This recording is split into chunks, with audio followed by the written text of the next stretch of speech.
4 phases of emergency management. Emergency management aims to reduce or avoid the potential losses from hazard, assure prompt and appropriate assistance to damaged materials, and achieve rapid and effective recovery. The emergency management cycle illustrates the ongoing process by which all organizations should plan for and reduce the impact of disaster, react during and immediately following a disaster, and take steps to recover after a disaster has occurred. The first phase is the prevention and mitigation. This phase includes action taken to prevent or reduce the cost, impact, and consequences of disaster.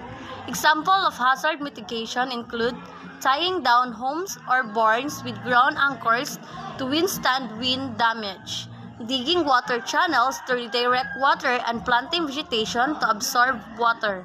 The second phase is preparedness.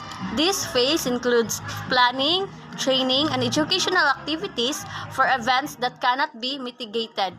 Example includes developing disaster preparedness plans for what to do, where to go, or who to call for help in a disaster.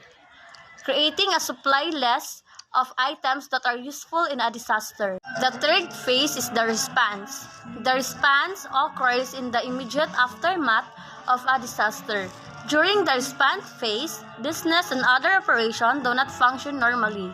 Personal safety and well-being in an emergency and the duration of the response phase depend on the level of preparedness. Examples of response activities include implementing disaster response plans, conducting search and rescue missions. The fourth phase is the recovery. During the recovery period, restoration efforts occur concurrently with the regular operation and activities.